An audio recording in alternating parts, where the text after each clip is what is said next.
We're live here on the Gamification Revolution. I'm Dave Zickerman, your host. Welcome everybody to the Gamification Revolution. It's episode 20. And as always, we're coming to you live from New York City. And I'm here today with my awesome guest, Rajat Paharia, the founder of Bunchball. Hi, Rajat. Hey, Gabe and crowd, thank you for joining us. So in the as we're starting our kind of run up to Gamification Summit, which will come up April 16th through the 18th in San Francisco, which is at gsummit.com. We're really excited. And of course, Rajat will be back with us. And Rajat, you really are like definitely one of the original people in this industry. I remember our first sort of panel together at Web 2.0, many years ago, and you had started even before then. It's been years and years and years. You probably were one of the absolute first people to talk about gamification in sort of a public way and put your money where your mouth was and start a company on it and do it. What over the course of all of this time has been the thing that you think has transformed the most? Thinking back to like 7 or 8 years ago when you started the company and now. Yeah, I think back then, so I started the company in 2005. We started doing gamification in 2007. It kind of sprang out of a bunch of work we were doing in social games. And our thinking then was like pretty straightforward and simple. Like I had worked at a company called IDEO, and one of my favorite quotes out of there was innovation equals invention plus opportunity. So we took this invention, this thing that already existed, game mechanics, and applied it to the opportunity of take it out of the gaming world and apply it to something new, something different, and also turn it into a web service so that any business owner could utilize it in order to motivate behavior. And so our thinking there was completely in the consumer space, right? We were thinking that media companies, community sites, brand advertisers, like that's who was going to benefit most from this, because those were sectors that already were leveraging a lot of the kind of language and metaphors of games, even the technology of games in their solutions. And so that was the market we went after immediately. What actually transpired over the years, in 2009, we had our first enterprise customer, a company called LiveOps, distributed call center company with 20,000 plus call center agents working at home. And this was something we hadn't even thought about, honestly. Like it just happened to be a chance conversation between myself and Bill Trenchard, the chairman of LiveOps, where he started talking and talking to me about how they were very aggressive about bringing consumer technologies into the workplace. So that ended up being our first enterprise, a business customer for employee motivation. And we kind of had no idea what to do, like how to charge them for it or anything. It was crazy. And then what's transpired over the last couple of years, even more so, especially starting in like 2011, was the enterprise, the adoption in the employee space to motivate employees. It's been tremendous. It's been So let me surprising. Yeah, let me ask you this question about like motivating employees or motivating the enterprise, since you've been squarely in both sure. sides. What's the big difference between gamifying something for consumers and gamifying something for employees? And aren't they the same thing? Is that They are the same thing, actually. So, the same technology platform that we have powers it all. You have the same way of approaching the problem. We were discussing earlier today. So you have a book coming out, a new one called Gamification Revolution, in April. Is that right? Yep, I think so. Yeah, yeah. And then I've got a book coming out in June, also by McGraw-Hill called Loyalty 3.0. And as part of that, we're writing kind of the playbook for how to approach this. And the playbook isn't any different for consumers versus employees. I mean, on the one hand, you have the business and what they are trying to drive, what the business results are that they want to have. And on the other hand, you have the end users and what motivates them. And in the middle, you've got this palette of tools at your disposal, gamification, uh, components that you can use in order to do that, to motivate people while satisfying the business results. It's the same tool set. And I think the fundamental kind of, there's all these myths in the world today, right? And one of those myths, these giant elephants in the room, is this belief that as soon as you walk in the door at work, somehow your fundamental nature changes. And the things that motivate you outside of work couldn't possibly be used to motivate you inside the workplace, right? And that's so not the case, right? We are the same. We don't become efficient robots in service of the machine. We're still people, even in the workplace, and the same things can work to motivate us. Sure. So for everyone's benefit, you can ask questions of Rajat or me by clicking the button down below that says submit a question, or the camera button. I don't know if I'm doing that. I can never tell if I'm doing that the right way. Click one of those buttons and we'll bring your question online or bring you online if you actually have a camera. and I'm sure that we'd love to see you. And also feel free to tell Rajat and I how cute we are.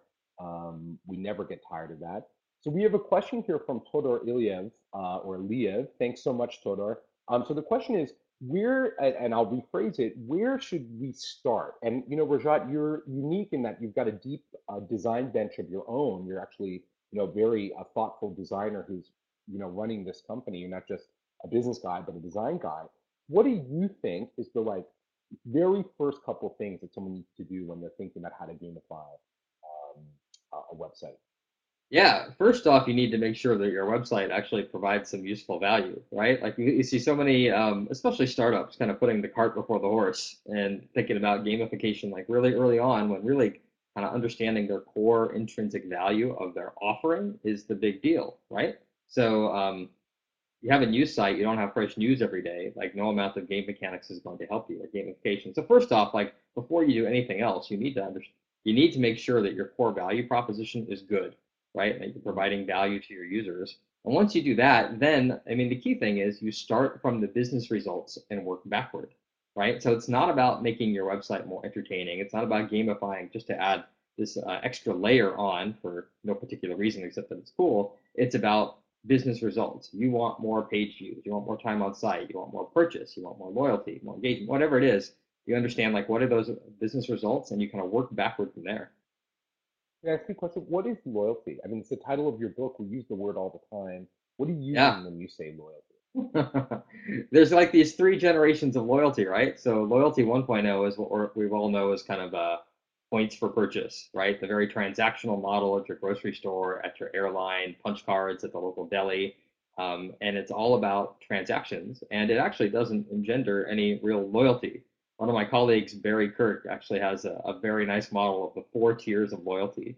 So at the bottom is inertia loyalty, which is basically I'm just too lazy to make a change, right? That's why I'm sticking with you. Then there's mercenary loyalty, which is you've offered me the best deal, right? And that's where most loyalty programs are at today. It's all about this kind of transactional deal. And if I'm using a credit card that gives me 2% off and somebody else has one that offers me 3% off, I'll switch. If I don't have the inertia, I'll switch, right? It's so easy to do and I get a benefit. And so it's engendering loyalty to the best deal as opposed to a company or a brand, which is exactly like what they don't want, right? So they're spending all this money, they're incurring this huge liability in order to basically create this whole generation of mercenaries. And then on top of that, you've got true loyalty. This is where you actually are engaged enough. You have a relationship with the customer such that in the face of a competitive offer, they won't leave you, right? That there's something else that keeps them there with you. That's true loyalty. And then at the very highest level, kind of the super aspirational goals, like the cult loyalty, right? It's like the Apples and the Harley Davidsons of the world. So loyalty 1.0 is all really about kind of inertial loyalty and mercenary loyalty. Loyalty 2.0, which kind of appeared in the 90s, like Peppers and Rogers and one-to-one marketing, was really about kind of personalization of marketing communications, right? I now know something about your interests and I can market to you with more specificity in my direct mail and email. But as we all know, in the last 10, 20 years, the volume of email has exploded. And so the open rates on that kind of stuff has dropped dramatically, and everybody's using the same techniques. And so once again, you're kind of awash in the noise. So Loyalty So 3.0 is really like motivation and big data combined, right? Taking everything we know about motivation and combining it with the fact that we're now collecting data about everything that users are doing and putting those together and using them to motivate people. So tell me this though, why does that make so many people uncomfortable? Like that, that snippet of what you just talked about, right? The Yeah, sort of true loyalty and, setting aside the sort of fanatical loyalty, just this true loyalty sure. category, loyalty 3.0, a two-way conversation based on data and knowledge, what we know about the user, giving them an experience that they're going to find really intrinsically motivating. Why does that freak people out? I don't know. I mean, the traditional loyalty industry has, billions invested in the way that they do activity now. So I can understand why, to them, it's a change that's happening. It's a disruption in an industry, right? Disruption is always scary. Change is always scary, but it's happening, right? Like the macro trends are all pushing this way. You've got the rise of big data, and the fact that everything we're doing is being mediated by technology and therefore generating data on our user activity. You've got Gen Y, right? The millennials that have grown up with the language and metaphors of games. mean, you covered this, I think, in your first book, the game-based marketing book, and they're used to this now in the workplace and in the consumer space. You've got kind of the rising complexity of almost everything you're dealing with. You've got the consumerization of IT. I mean, you have all these kind of macro trends all pushing down to this one place, which is basically this transactional model isn't going to generate loyalty for you if it ever even did, which I doubt, right? And that going forward, you need to build engagement, relationships, and get people to be active and participate with you. Yeah, absolutely. And so we're here. It's the Gamification Revolution. I'm Dave Zickerman. We're here with Rajat Paharia, founder of Bunchball and one of the sort of legends of the gamification space. And we're just talking about loyalty, and we're talking about what is necessary in order to engender true loyalty. His book, Loyalty 3.0. And so one of the questions, and I think it's one of the interesting sort of overlaps here, is this question about enterprise loyalty. And we've got some questions lined up, which we'll get to in 1 second. But I have one for you as an expert in kind of the enterprise side, certainly Bunchball is. So there's some amount of pushback comes up immediately when we talk about gamification in the enterprise. And I often see this sort of canard from people of, oh, what you're really trying to do is get employees to work for free. Like, why don't you Hmm. just pay people what they're worth? And why don't you just Hmm. give them the money for the job and give them the money for the work that you're expecting of them? What Yeah, do you think about that? How do you respond to that question? yeah. I think the critics of gamification pretty much you boil down all their arguments, and it all comes down to like one thing, which is that they say that the business gets all the value and the participant gets meaningless points and badges, right? And so it's an unfair value exchange. And I totally agree with that. If in the case where that's kind of the implementation, that is 100% correct. And so that's the key to making this stuff successful, right? You need to actually provide meaningful value to your participants for engaging. We all either explicitly or implicitly, whenever we engage with any kind of system, we ask, what's in it for me? And if there's not a good answer to that question, then we won't engage for a long period of time. I mean, kind of inherent, implicit in this view of the cynics is that people are stupid and will be, can be infinitely screwed for an infinite amount of time and will just not like disengage. And I don't think that's the case. I think we all realize very quickly when we're not getting any benefit out of a relationship or out of a system, and we disengage. I mean, Foursquare is a great example, right, of like a system where at some point in time, the gamification helped onboard everybody, but at some point in time, you got to figure out like what's the value this thing is providing to me? What's in it for me to continue using this?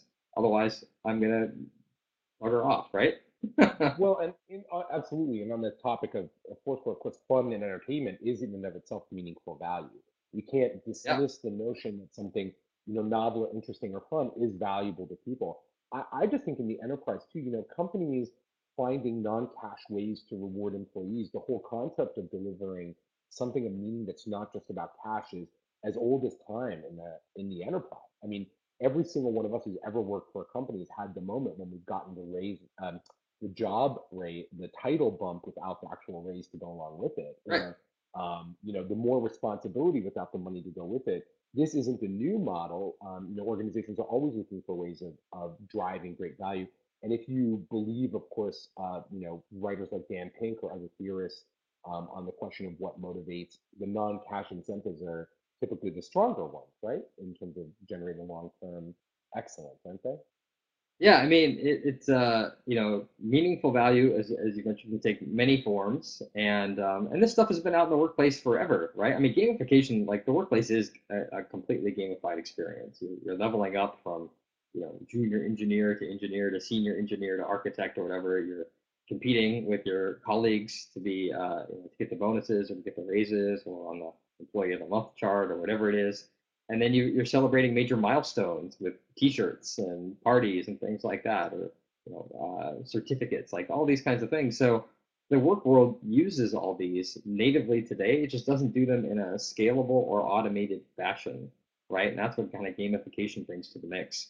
When we released our Nitro for Salesforce application, this is an app on the Salesforce.com platform to motivate salespeople to do what sales managers wanted them to do, which is typically sell more but also potentially collaborate more, better data quality and hygiene, all those things.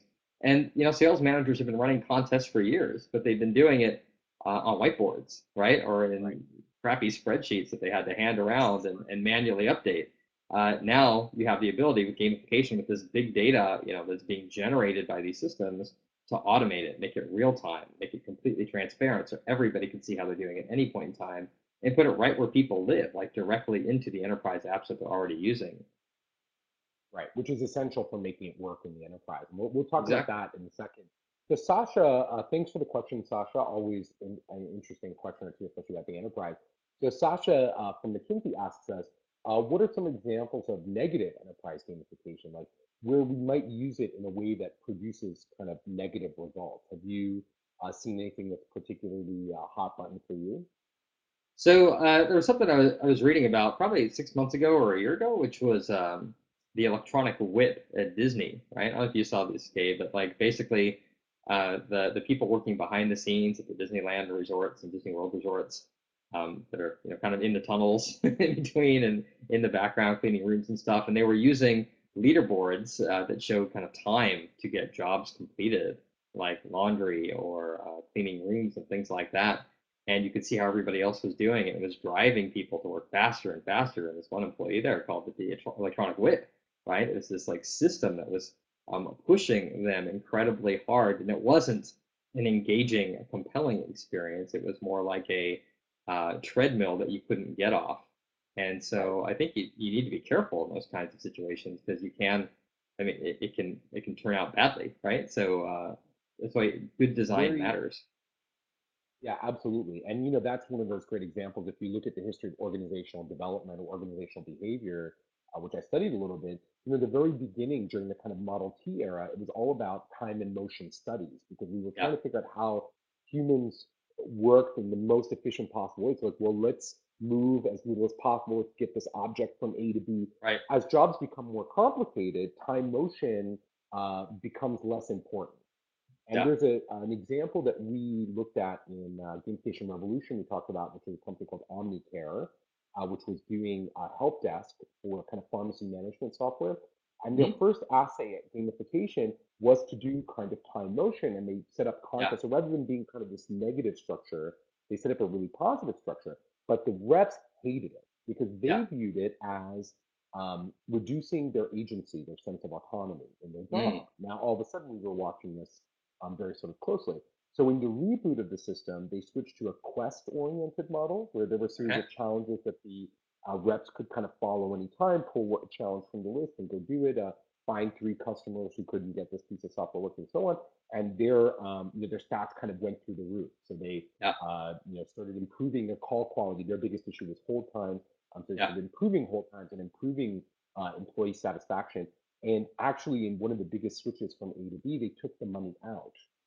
So in Interesting. Model A, you were winning money Yeah. for doing a good job. In Model B, you weren't, and satisfaction all around went up. And it was all about how time, motion, and agency often kind of come into conflict. And in this regard, wouldn't you say, Rajat, the some of the critics are right, right? And if Yeah. the designs are all about this turning people into widgets, we're going to get widget kind of outcomes, aren't we? You are, and you're going to get whatever kind of outcome you're incenting to some degree too, right? If you're in a call center and you're incenting, if compensation is tied to things like call time, then you're going to get agents rushing people off the phone. If compensation is tied to things like customer sat surveys, then you're going to get agents bouncing customers that are angry to other agents because they don't want to take the ding on their record, right? So um, like Freakonomics is actually a great book because it's all about incentives and often about misaligned incentives, right? So if you use these things poorly, you'll get exactly what you're incenting. And so it pays to think about them very carefully. Don't you think that there's some? I always think we get some more questions lined up as well, which I'll get to in 1 second. But don't you think that's one of the big challenges with behavioral economics? So we often talk about kind of gamification as using game ideas, using loyalty program concepts, which of course you're leaning in on really heavily in your upcoming book, Loyalty 3.0, and also behavioral econ concepts. And one of the core constructs there is this idea that you get the results back from the incentive structure that you program. And they all sort of align around this idea that the user will be rational about taking those incentive systems, unpacking what they are, so figuring out what you've asked them to do by Right. reverse engineering the incentive system over time, and then doing whatever produces the most value. But this Yeah. isn't always true, is it? We don't always get users doing exactly what we incentivize them to do. No, I mean, there's a whole sequence of books about that, right? Like Dan Ariely, Richard Thaler, Danny Kahneman, like all those guys, all about the whole, I mean, predictably irrational, right? Like that's the Right. probably the good catchphrase about how we don't always So act as rational actors. yeah, so how do you design for that? Yeah, I mean, you understand those things, right? Like you read and understand all the whatever the pop behavioral economics books and some of the other stuff. My sister's actually a PhD in behavioral economics, and so I get a lot of the good research papers and things like that from her as well. But you need to know that stuff, right? People aren't rational actors; they don't behave um, exactly as one would expect to maximize efficiency all the time. But they have kind of these behavioral ticks and cues and things like that that they leverage. You combine that with kind of the knowledge of incentive systems, and I think that's kind of the secret sauce. And so, we've been doing it now for 6 years, something like that, and so we've seen a lot of this stuff. We've seen what works and what doesn't. So experience helps a lot. But then just there's so much great material out there right now to learn from that it's easy, I think, for anyone else to start reading and start learning and start trying. But don't you think, Rajat, it also suggests fundamentally that you have to kind of expect the unexpected? Like when we're dealing with humans and we're trying to get humans to change their behavior, we can't possibly anticipate everything they're going to do, right? So how do we deal with that in a practical way? Yeah, I mean, you just have to be responsive, right? Like it's not, like the quotes, it's not ready, aim, fire. It's ready, fire, aim, right? So ready, aim, fire is like I'm gonna sit there and I'm gonna aim and I'm gonna put all my wood behind the one arrow and I'm gonna fire it and it better hit. Ready, fire, aim is like start putting stuff out there and see what happens, right? And then be able to iterate really quickly so that you can respond to what your users are doing. So we've got a question here actually about educational topics, and I have to say that we get a ton of education questions. So thank you, 3D, which I'm guessing is not actually your name, but it's a fine name if it is. About the use of gamification in ed, and I get these questions a lot. And for those of you just joining us, I'm Dave Zickerman. We're here with Rajat Paharia, the founder of Bunchball, talking about gamification and the enterprise. Some of the issues with the enterprise, and she just wrote in. It's Annette, is her name, and Annette teaches at the college level. So thanks for that question, Annette. So Annette's question is really about the use of gamification concepts in ed, and I want to focus this a little bit on kind of the question of making this easy versus making it hard, right, Rajat? Bunchball catalyze an industry by taking all of this morass that was ad hoc unification on Excel spreadsheets, on pieces of paper, and custom built software, and said, okay, there's a platform for this. You can use this. You can easily tweak things, pull levers, push buttons, so on, make Mhm. gamification happen. Okay. Yep. Now, what's missing to make that work for education? Like, are we ready to go? Should teachers just be implementing Nitro for Classroom, like Nitro for Blackboard? Like, what's going to happen? Yeah, I don't think anything's missing to apply this in education, right? I think what's missing is, we work with a couple of education companies, but it's interesting. The ones that are the most quick and ready to adopt are the startups, right? So teachers themselves, I think, kind of, are busy enough rather than experimenting with this. You see some people starting to do it, like Classroom and others, and then the multiplayer classroom, right? But then you've got the big companies like the Pearsons and the Scholastics, and they've been relatively slow to adopt these kinds of things. It's been very interesting. With the smaller startups, the Khan Academies of the world, the Duolingos, the Course Heroes, like those guys are using gamification really well. They're using it to drive learning, and it's a perfect fit, right? The current ed system is this giant feedback loop, right? Where you do a bunch of work and at the end of the quarter you get a letter and you don't really know where you're standing in the middle and there's not any kind of intermediate feedback to keep you going. It's kind of like this really poorly designed feedback system, and gamification can help actually motivate people along the way and give them that intermediate feedback that keeps them going. I feel like much to your point, the classroom, it has been a highly gamified environment for quite some time, hasn't it? Much in the same way that the office has been. So, Yeah. like when I was a kid, we did those reading books that were, you get the gold stars and there's a big leaderboard on the board. So we're quite, we're quite comfortable with that in the classroom setting. But there seems to be sort of inertia. So do you think that is 2013? Are we going to start to see the educate kind of more classic or traditional education industry pick up on gamification in a big way next year, or are we still a few years away from that? What's going to change there? Yeah, I don't see it happening anytime soon, honestly. Like we've talked to a lot of educators and these big companies for the last couple of years, and unless something kind of major flips, we're not seeing any additional movement in that space. So again, I think it's going to be largely like relegated to startups that are doing interesting stuff. I think the big companies are going to be slow, and that like actual educational institutions are going to be slow as well. So great. Thanks so much, and thanks for that question. And that there's been a little bit of kind of back chatter here, Rajat, which I think has something to do with an article that you wrote just the other day about the role of game designers and the place of game designers in Yeah. gamification sphere and what your experience has been with them. And of course, I've written about this topic and talked about it. You've written about it and talked about it. So what's the controversy? Can you summarize your view for everybody on where you think game designers fit in the gamification ecosystem?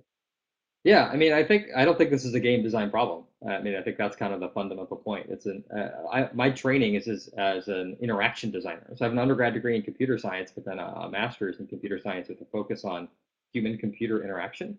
And then I worked for a Mhm. company called IDEO, one of the world's leading design firms, for 4 years, doing interaction design. And this is all about crafting and designing compelling, interesting digital experiences, and that's the field where I believe gamification fits under. I mean, gamification effectively at the end of the day is motivating people through data. And if you take that lens and look at it through that, you'll realize that this is actually kind of a subset of interaction design and a part of what every interaction designer should have in their toolkit, along with how to design like great, compelling experiences with flow that people can get their work done quickly and efficiently, and that people love to use and delight them. You want to figure out how to motivate them. So that's kind of this area where it fits in. And it's nothing really to do with games. It learns some things from games, but it's not to do with games. So if I had to hire somebody to do this right now, I would hire an interaction designer and teach them and spin them up, as opposed to a game designer whose whole point and purpose in life is to create an entertaining experience, right? Not to solve a business problem, to create an entertaining experience. They start with nothing, a blank sheet of paper, and they end up with something, and that thing is a game, and its whole purpose is to entertain. And that's a different skill set. And yes, some of those people can do interaction design as well, but not all of them, and not most of them. And if I had to go hire somebody, I wouldn't hire a game designer and try to get them to change kind of their fundamental nature from design entertainment to design for business results. Instead, I'd go the So other way. yeah, and I think you said, and I think you're coming at it from a very kind of startup perspective, which is, what's the optimal and fastest way to get somebody from, start to now, Yeah. into the role where they can actually be effective. I've often raised the objective that some of those things, like you described, designing for entertainment, produce all these unwanted artifacts, like narrative that's superfluous, Yeah. to the experience. It really doesn't help move things forward. But why do you think it's just is it about the popular imagination? Is it that so many of the social good examples, are more game-like that people kind of conflate the two? Yeah, I mean, I think it's just it's the fact that the word game is in the name, right? Gamification. Like if this field had been called like, web catalytics or the science of engagement or Right, right, motivational right. design or anything else, we wouldn't be having this discussion, right? But it's really just because the term, which, like it or not, it's the term now, the one the industry has adopted, and there's books and conferences and analysts and all that. So we're stuck with it, right? Yeah. Um, so the prefix doesn't help, but I think that's the key reason. Like game designers kind of object to the fact that you know gamification has stolen the word and used it in a way that they don't like or intended it for a purpose that's different than what their purpose is, right? Which is to either entertain or, in the case of serious games or avid games, like entertain with an ulterior motive, right? Of teaching you something. Do you think that do you think that this kind of game orientation of the people behind it, this instinct to take game designers and put them in positions of creating things for games for change, games for good, games for social good, and so on? Do you think that's the reason why that category's had so much trouble actually changing behavior in terms of like the total numbers? Is it because they come from the game space that it's been so difficult for them, or is the subject matter just difficult to work with?